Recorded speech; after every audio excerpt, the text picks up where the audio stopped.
오늘 은혜 받으실 말씀은 빌립보서 2장 13절 말씀입니다. 빌립보서 2장 13절 말씀을 다 같이 봉독하시겠습니다. 너희 안에서 행하시는 이는 하나님이시니 자기의 기쁘신 뜻을 위하여 너희에게 소원을 두고 행하게 하시나니. 아멘. 하늘의 상을 지금 너무 받아서 어깨가 무거워집니다. 정말 잘 불러주셨습니다.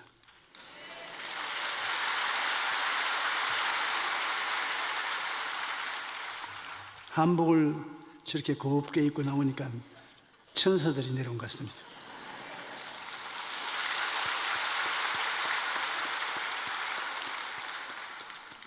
사랑하는 자여, 내 영혼이 잘됨 같이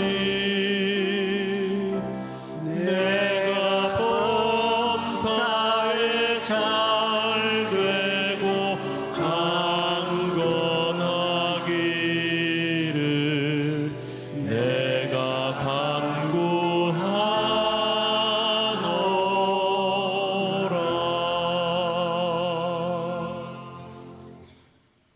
꿈을 통해 일하시는 하나님이라는 제목으로 은혜를 나누겠습니다. 하나님께서는 언제나 먼저 우리 가슴에 꿈을 심어주고 그 꿈을 따라서 역사하시는 것입니다. 이스라엘 야곱의 12아들 중에 하나님께서 요셉에게만 꿈을 심어주었습니다. 요셉의 형제들에게는 꿈을 심어주지 않았습니다. 그 결과에 하나님은 요셉을 사용하사 애굽의 국무총리가 되게 만들어주신 것입니다. 하나님께서 애굽에서 종살이하던 이스라엘을 해방시킬 때 무적장하고 가나안 땅으로 가자, 그 끌어내는 게 아닙니다. 그런다고 따라오지 않습니다. 430년 동안 종살이하던 그 이스라엘 민족에게 하나님이 꿈을 심어주었습니다. 꿈도 보통 꿈이 아닙니다. 젖과 꿀이 흐르는 땅으로 가자. 저는 예수를 믿지 않다가 예수를 믿겠는 이유, 자리에 누워서 기침을 하고 피를 토하고 그러면서 성경에 하나님이 젖과 꿀이 흐르는 동산으로 데려갔는데 깜짝 놀랐습니다. 세상에 젖과 꿀이 흐르는 땅으로 이끌어 가시는 하나님이 계신가? 난 누가 뭐라고 말해도 이 하나님 내가 믿어야 되겠다. 자갈밭으로, 가시밭으로 이끌어가는 지도자는 많아도 젖과 꿀이 흐르는 땅으로 걸어간다. 얼마나 놀라운 일입니까? 저도 여러분을 젖과 꿀이 흐르는 땅으로 말씀으로 인도해 가려고 기도하고 있습니다.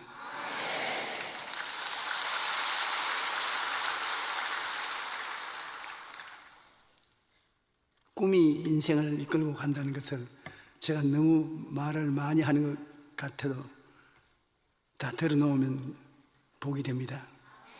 19세기 영국의 평론가 토마스 카라일은 명확한 목적이 있는 사람은 험난한 길에 나서도 극복하고 나가는 것입니다.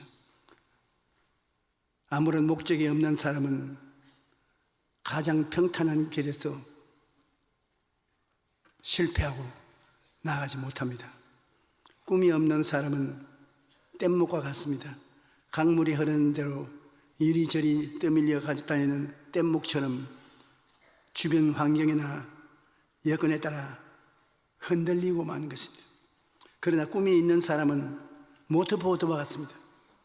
꿈이 있는 사람은 꿈이라는 엔진이 웽 하고 모터를 끌고 나가니까 자기가 원하는 것으로 방향을 조절하면서 힘차게 앞으로 나갈 수가 있는 것입니다. 그러므로 꿈이 우리의 삶을 이끌어가는 원동력이 되는 것입니다. 우리는 꿈을 가지고 뗏목 인생을 사는 것이 아니라 모터보트 인생을 살아야 되겠습니다.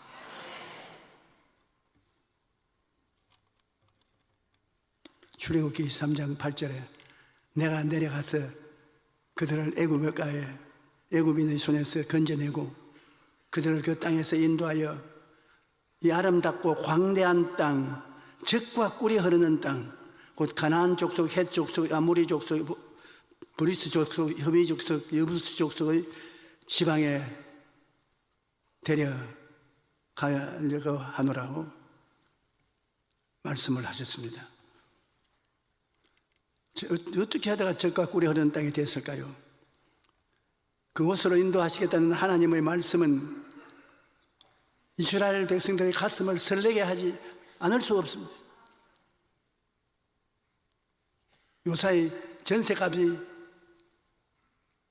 싸졌다고 해도 그것을 듣는 전세 인생을 사는 우리들에게 가슴이 설레게 된대. 공짜로 젖과 꿀이 막 흐르는 것을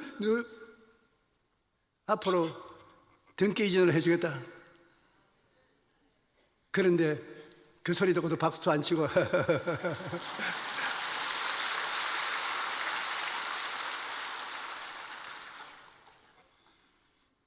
그들의 마음이 희망찬 꿈과 믿음으로 가득 채워졌을 것입니다. 마침내 그들은 가나안의 꿈을 안고 믿음의 발걸음을 내디뎠으며 그들의 꿈과 믿음 위에 하나님께서 역사하셔서 가나안 땅을 이스라엘 백성에게 주었던 것입니다.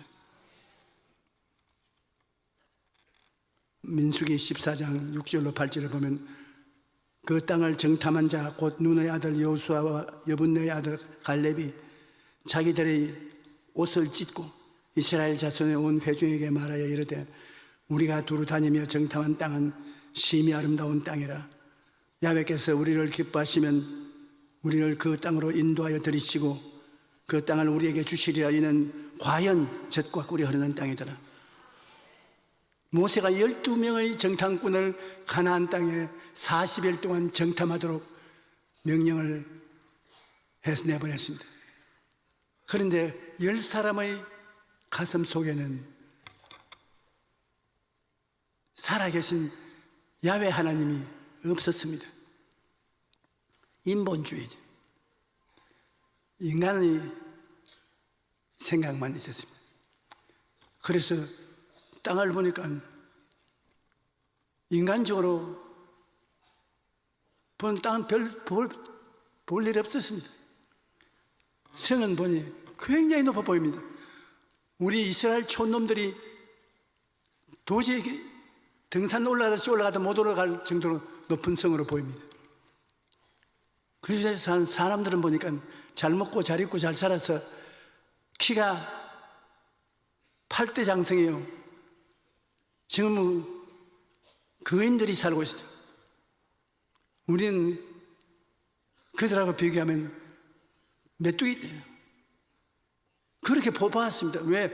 인본주의를 가슴에 품고 하나님을 품고 있지 않았기 때문에. 그러나 여호수아와 갈렙은 하나님을 품고 있었기 때문에 가서 가나안 땅을 봤을 때 실제 그렇게 젖과 꿀이 흐르는 것 같지 않아도 걱정할 것 없다. 하나님이 손만 대면 꿀이 되고 젖이 흐르게 된다.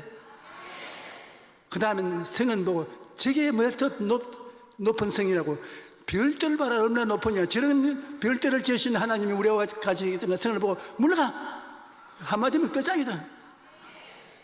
그러고 백성들 8대 장성은 키 큰 사람, 몸이 튼튼한 사람들이 사는 거 보고 그 하는 말이 재미있게 됐네. 하나님이 우리에게 계시니까 저 우리 밥이다. 밥. 하나님이 같이 계시면 모두 다 밥이지 뭐 밥하는 게 어디 있습니까? 그러고 그 백성들을 보고 우리가 쳐들어오면 하나님이 우리에게 주실 것이라. 우리에게 좋은 일만 있다. 똑같이 출발해서 똑같이 40일을 정탐하고 돌아서 보고하는데 10사람의 보고는 모두 다 못한다, 안 된다, 할 수 없다는 보고였고, 할 수 있다, 하면 된다, 해보자. 여호수아와 갈렙은 2사람밖에 없습니다. 하나님을 모시고 가서 보는 것하고 하나님 없이 보는 것하고는 차이가 있습니다. 그러므로 하나님께서는 진노하사 그 10사람은 다 때려 죽여버렸습니다. 그냥 죽이지 않고 때려 죽여버렸습니다. 그리고 그들의 말을 따라서 분노를 가지고 고함을 치던 백성들은 벌을 받아서 광야에서 40년 동안 죽도록 하나님 기다렸습니다. 그들은 다 죽고 그들은 후손들을 여호수아와 갈렙이 이끌어 가는 것입니다. 여러분, 우리 인생을 살면서 우리 마음속에 누가 더불어 같이 사는지 알아야 돼요. 여러분, 하나님이 여러분 마음속에 탁 점령하고 앉아 계시며 같이 가자, 걱정하지 마라. 그러면 아무리 원수가 무섭더라도 제가 누구 내 밥이야, 밥. 저 성, 하늘 아래서는 성도 아니야, 그냥 울타리야. 여러분, 보는 관점이 달라지게 되는 것입니다. 야훼께서 우리를 기뻐하시면 우리를 그 땅으로 인도하여 들이시고 그 땅을 우리에게 주시리라. 이는 과연 젖과 꿀이 흐르는 땅이라. 오늘날에도 하나님께서는 사람들에게 꿈을 심어주시고 그 꿈을 통하여 역사하시는 것입니다. 빌립보서 2장 13절 굉장히 좋은 말씀입니다. 너희 안에서 행하시는 이는 하나님이시니 자기의 기쁘신 뜻을 위하여 너희에게 소원을 두고 행하게 하시네. 소원이라는 것은 꿈입니다. 내가 좋은 집을 한 채 사서 살면 좋겠다고 소원을 하면 그게 그 꿈인 것입니다. 좋은 점포를 가지고 있으면 좋겠다. 그 꿈입니다. 하나님이 우리에게 일을 시키기 전에 마음속에 자기의 기쁘신 뜻을 위하여 너희에게 소원을 주고 그 소원을 따라 행하게 하신다는 것입니다. 큰 꿈이든 작은 꿈이든 여러분 마음속에 꿈을 주고 난 다음에 여러분 그 꿈을 바라서 기뻐하고 즐거워하고 꿈을 위해서 기도하고 할렐루야를 할 때 하나님이 역사해 주셔서 이루어지게 하는 것입니다. 그러므로 우리 안에서 행하시는 하나님께서 이 한 해 동안에 여러분 마음속에 크고 작은 많은 꿈을 심어 주실 것입니다. 감사하고 그 꿈에 취하시면 주님은 그 꿈을 통해서 여러분에게 축복을 이루어 주시는 것입니다. 믿음의 표상인 아브라함과 하나님에 대한 이야기가 창세기에는 뚜렷이 나오고 있습니다. 하나님을 만나고 하나님께 태가심을 받은 아브라함은 살아갈 꿈과 목표를 얻었습니다. 하나님이 갈대아 우르에서 아브라함을 만나가지고서 내 부모 전토 친척 애비 집을 떠나 내가 너에게 지시할 땅으로 가라. 내가 너를 큰 민족을 이루게 하시 너에게 복 주면 내가 복을 주고 너를 해치면 내가 해치겠다고. 세상에 팔자도 이렇게 늘어진 팔자가 있습니까? 금숟갈, 은숟갈을 입에 물고 출발을 시킨 것입니다. 창세기 12장 1절에 야훼께서 아브라함에게 이르시되 너는 너희 고향과 친척과 아비 집을 떠나 내가 내게 보여줄 땅으로 가라. 하나님께서 너를 큰 민족을 이루게 하고 복의 근원이 되게 하겠다. 창세기 12장 2절에 내가 너로 큰 민족을 이루고 내게 복을 주어 내 이름을 창대케 하리니 너는 복이 될지라. 그리고 이방 족속이 회방을 하고 침공을 하면 하나님이 내가 책임져 주겠다. 창세기 12장 3절 너를 축복하는 자에게는 내가 복을 내리고 너를 저주하는 자에게는 내가 저주하리니 땅의 모든 족속에 너로 말미암아 복을 얻을 것이라.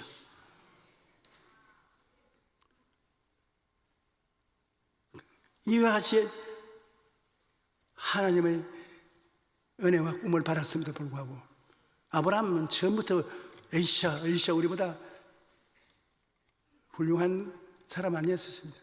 그도 마음에 겁이 많고 걱정이 많았습니다. 그가 갈대아 우르를 떠나서 가나안 땅으로 가라고 할 때 하란에서 아버지 재산을 상속받았습니다. 아버지 데라의 상속받아서 일가 친척들 거느리고, 그리고 가족을 잃어버리고 고아가 된 조카 롯을 데리고 갔습니다. 그래 하나님이 가만히 내려다보신, 가관이라 너 전토 친척 아비 집을 떠나라고 했는데 전토도 다 팔아서 포켓도에 넣고 친척도 다 거느리고 애비 집인 조카도 데리고 한 떼거지들이 내려가는 거예요. 그런데 그냥 내려가서 더 좋을 수 있겠는데 가나안 땅에 내려가니까 기근이 닥쳐왔어요. 살기가 어려워졌습니다. 처음부터 시작해서 은과 금이 캐면 막 쏟아져 나올 줄 알았는데 그렇지 못했습니다. 살기가 어려우니까 그 아버지의 종들이 다 짐꾸러미 싸서 고향 땅으로 돌아가 버렸습니다. 아브라함은 조카 롯과 자기 아내하고 종들 몇 사람밖에 안 남았습니다. 그러니 아브라함이 문제 해결을 어떻게 했습니까? 그게 엎드려서 하나님께 기도하고, 우리 기도원에는 갔으면 좋을 것인데 그러지 않고 자기 부인하고 우리 살러 가자. 하나님이 농담하시는지도 모른다. 우리 여기 있다가는 굶어 죽으니 애굽 보러 가자. 그 당시에 애굽은 요사이 우리에게 미국과 같은 곳입니다. 애굽 보러 가자. 그러고는 자기 부인의 옷을 털털 털고 머리를 한번 쓰다듬으면서, 야 당신 너무 인물 잘났다. 내가 사실 말을 안 해 그렇지 타양 땅으로 너와 같이 하려니까 겁이 난다. 너무 잘났기 때문에 사람들이 너를 소유하기 위해서 나를 죽이고 너는 살 것이다. 그러니 날 좀 살려줘. 이 양반이 왜 갑자기 늙어서 이런 이상한 말을 하는, 이상한 말이 아니라 세상은 그렇다. 그러니까 이제부터 국경을 넘겨달라고 나보고 오빠라고 하지 그 이상 넘어가면 날 잡아먹는 짓이다.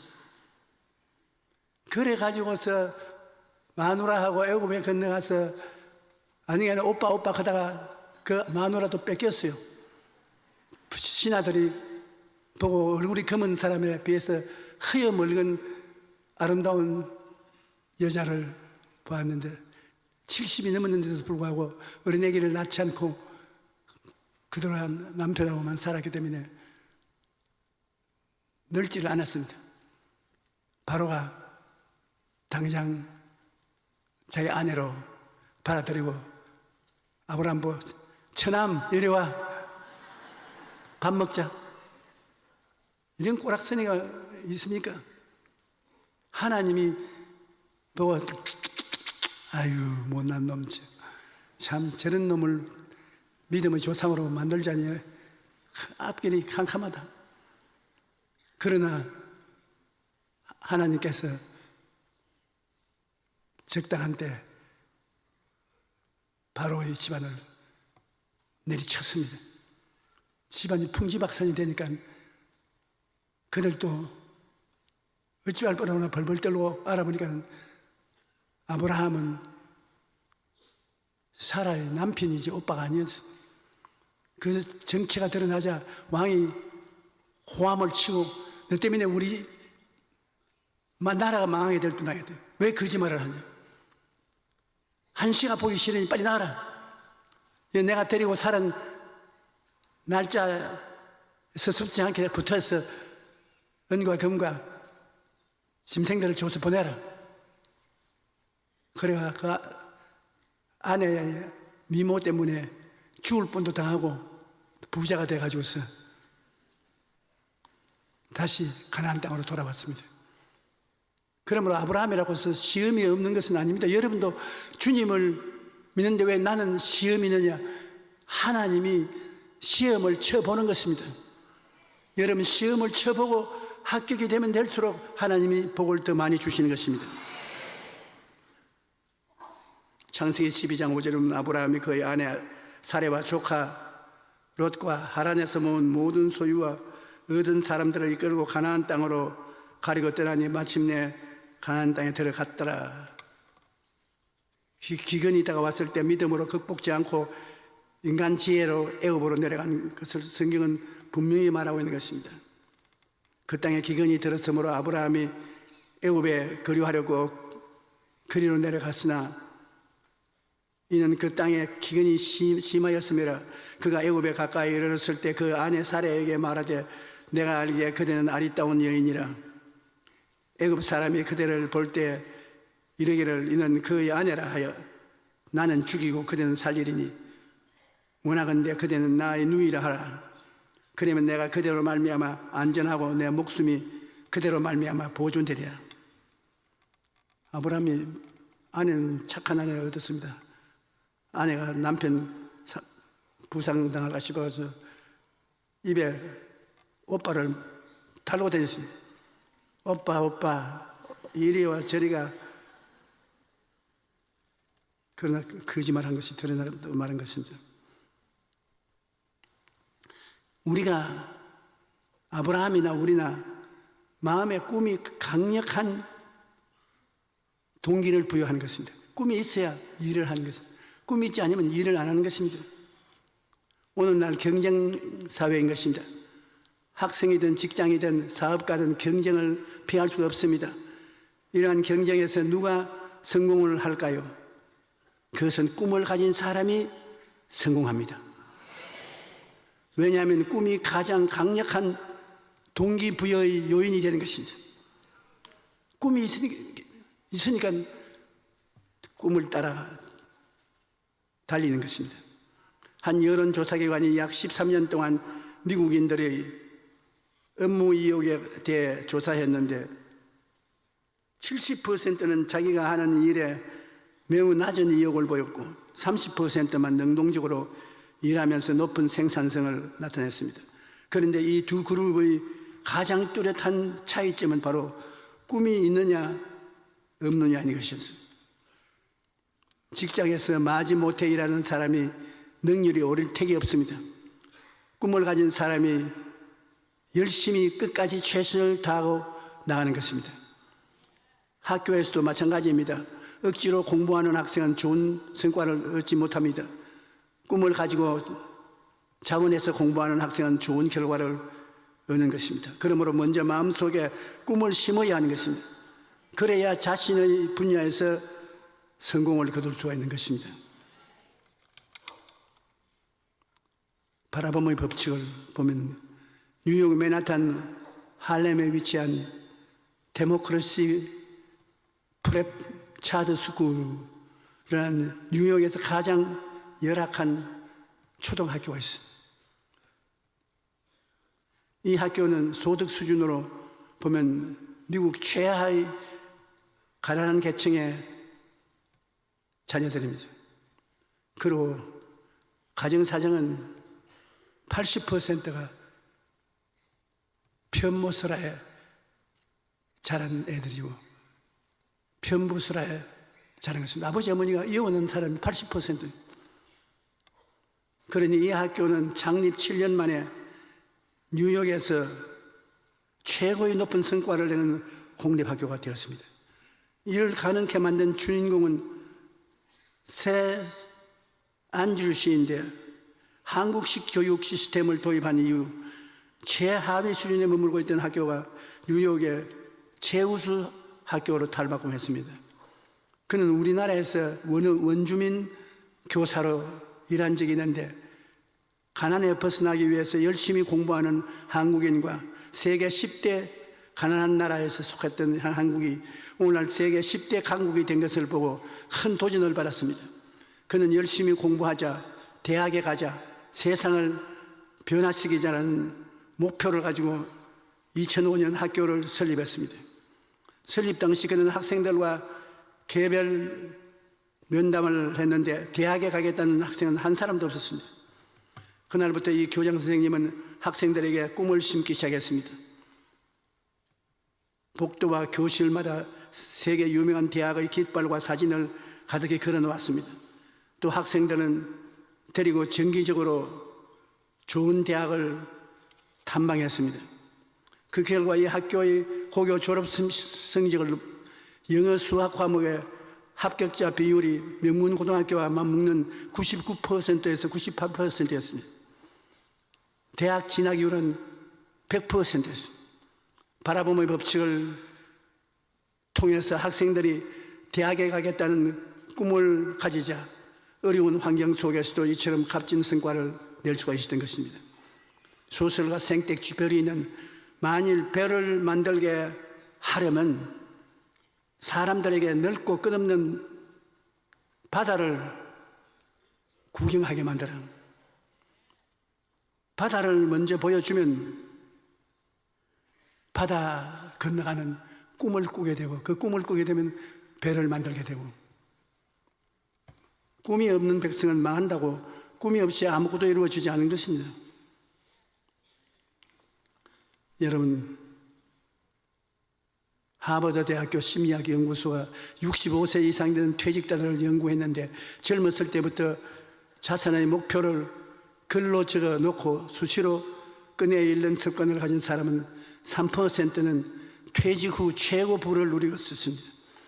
목표는 있지만 글로 적지 않았던 사람들 10%는 퇴직 전과 비슷한 경제력을 가지고 살았습니다. 목표가 수시로 바뀐 사람은 60%인데 간신히 생활을 유지하고 있었습니다. 목표적 꿈의 지체가 없는 사람들은 27%였는데 자선단체의 도움을 얻어서 겨우겨우 목숨만 이어가는 생활을 했습니다. 목표 설정은 이처럼 경제적인 삶과 관련이 있습니다. 왜 내가 이 이야기를 하느냐 하면은 성경을 읽는 사람은 목표를 안 가질 도리가 없습니다. 창세기부터 계시록까지 하나님은 이 땅에서 구원을 받는 사람을 만들고 죽어 저 건너편에 영원한 세계에서 목표를 가지고 갈 수 있도록 하신 것입니다. 우리는 갈보리 십자가를 항상 생각합니다. 갈보리 십자가에 통해서 죄사함을 받고 의롭다함을 얻고 성결을 얻고 병고침을 받고 저주에서 해방되고 죽어 장례된 다음에도 부활하고 모든 것에 목표가 정해진 것입니다. 그러고 난 다음 마음속에 생각이 긍정적이고 꿈을 갖고 믿음을 갖고 창조적인 선언을 하면 보고 믿고 말하게 되기 때문에 기적이 일어난다. 그러므로 성경을 읽고 기도하고 나가는 사람에게는 꿈을 가지지 아니할 수가 없고 꿈이 없는 백성이 안 되기 때문에 망하지 않습니다. 역사를 통해서 보면 세계적으로 하나님을 믿은 백성치고 망한 민족이 없습니다. 정말로 제가 100살까지만 산다면이 아니라 살겠지.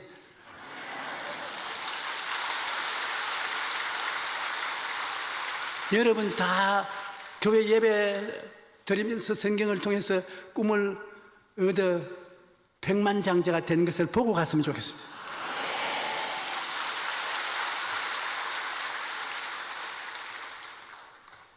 그냥 종교적으로 우리는 교회에 나오는 것이 아닙니다.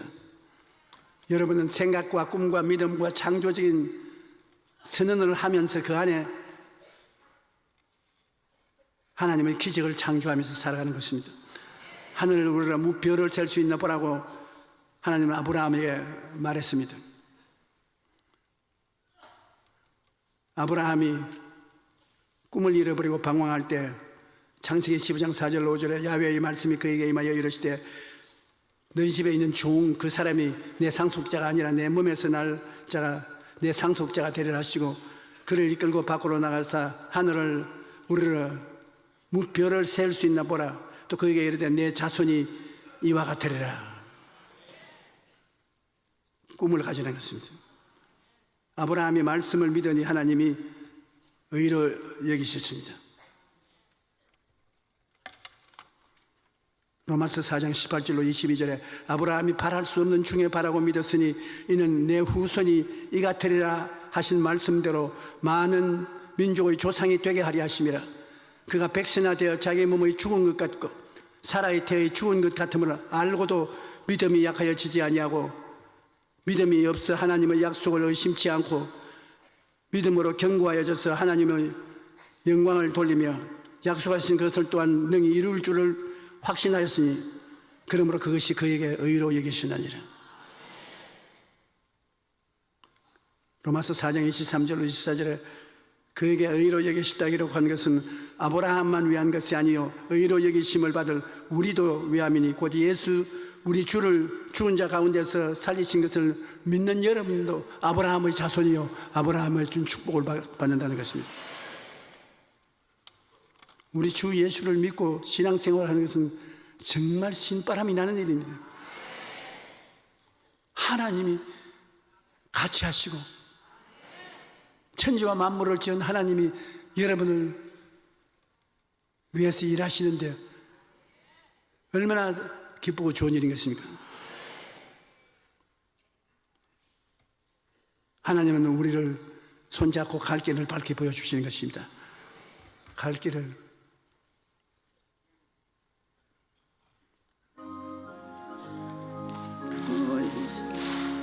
그 앞에 빨리 나갑시다. 우리를 찾는 구주 예수 곧 오라 하시네. 죄악 벗은 우리 영혼은 기뻐 뛰며 주를 보겠네. 하늘에 계신 주 예수를 영원히 섬기리. 우리를 오라 하시는 말 기쁘게 듣고 순종하세. 구주를 믿기 지체 말고 속속히 나가세. 죄악 벗은 우리 영혼은 기뻐 뛰며 주를 보겠네. 하늘에 계신 주 예수를 영원히 섬기리. 주 오늘 여기 계시오니 다 와서 주의 말씀 듣세. 듣기도 하며 생각하니 참 진리시로다.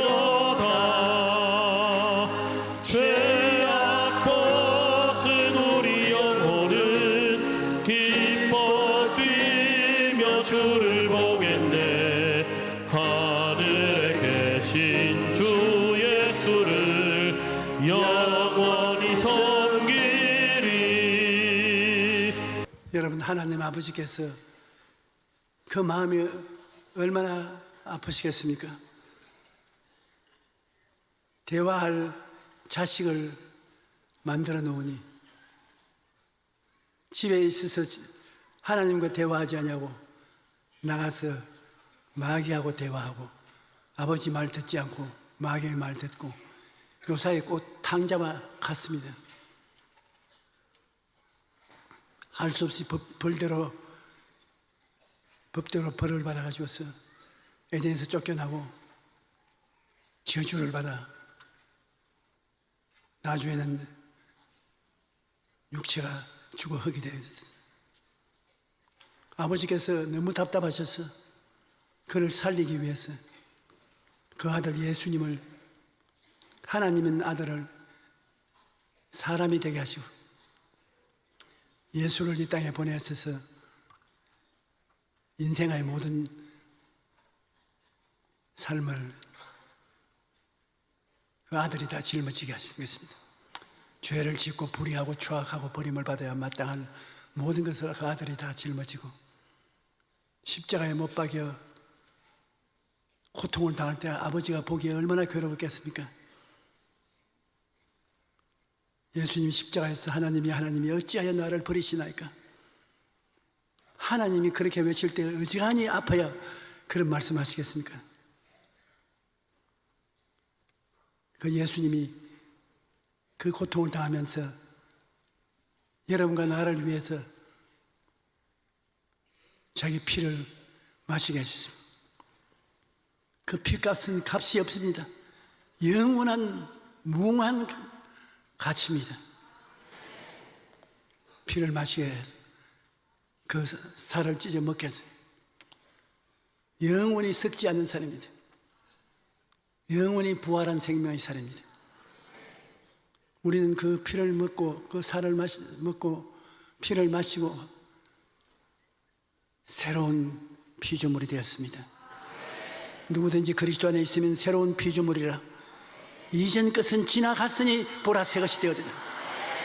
아담 해와가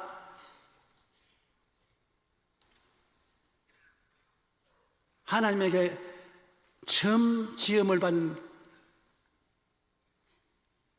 사람이었는데 이제 처음 지은 사람보다 완전히 다른 새로운 피조물이 된 것입니다. 처음 지은 아담과 하와보다 계급이 높습니다. 누구든지 그리스도 안에 있으면 새로운 피조물입니다. 옛날 아담과 하와 자손이 아닙니다. 여러분 새로운 피조물입니다.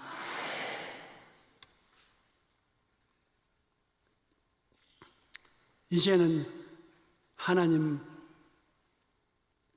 자녀답게 살고 옛날 아담과 하와는 마귀를 때려잡지 못했습니다. 그러나 지금은 새로운 피조물이라 계급이 높아졌으므로 마귀를 때려잡습니다. 공중의 권세 잡은 자를 때려잡습니다. 내가 네게 뱀과 정갈을 밟으며 원수의 모든 세력을 제할 권세를 주었으니 너희를 해할 자가 결단코 없으리라.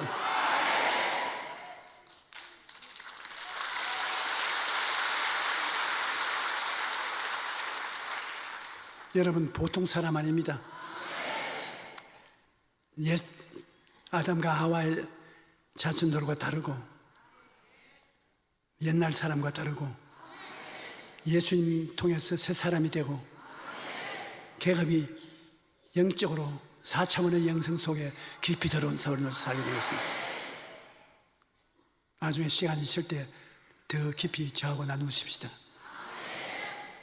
지금은 우리 주 예수 그리스도의 영원하신 사랑과 아버지 하나님의 한없는 은혜와 은총과 보혜사 성령님 감화 감동 계시와 역사하심이 주일 예배 주님을 경배하고 섬기기 위해서인 우리 성도 개인 가정 생활 자녀 위에 넘치도록 함께 하실지어다. 아멘.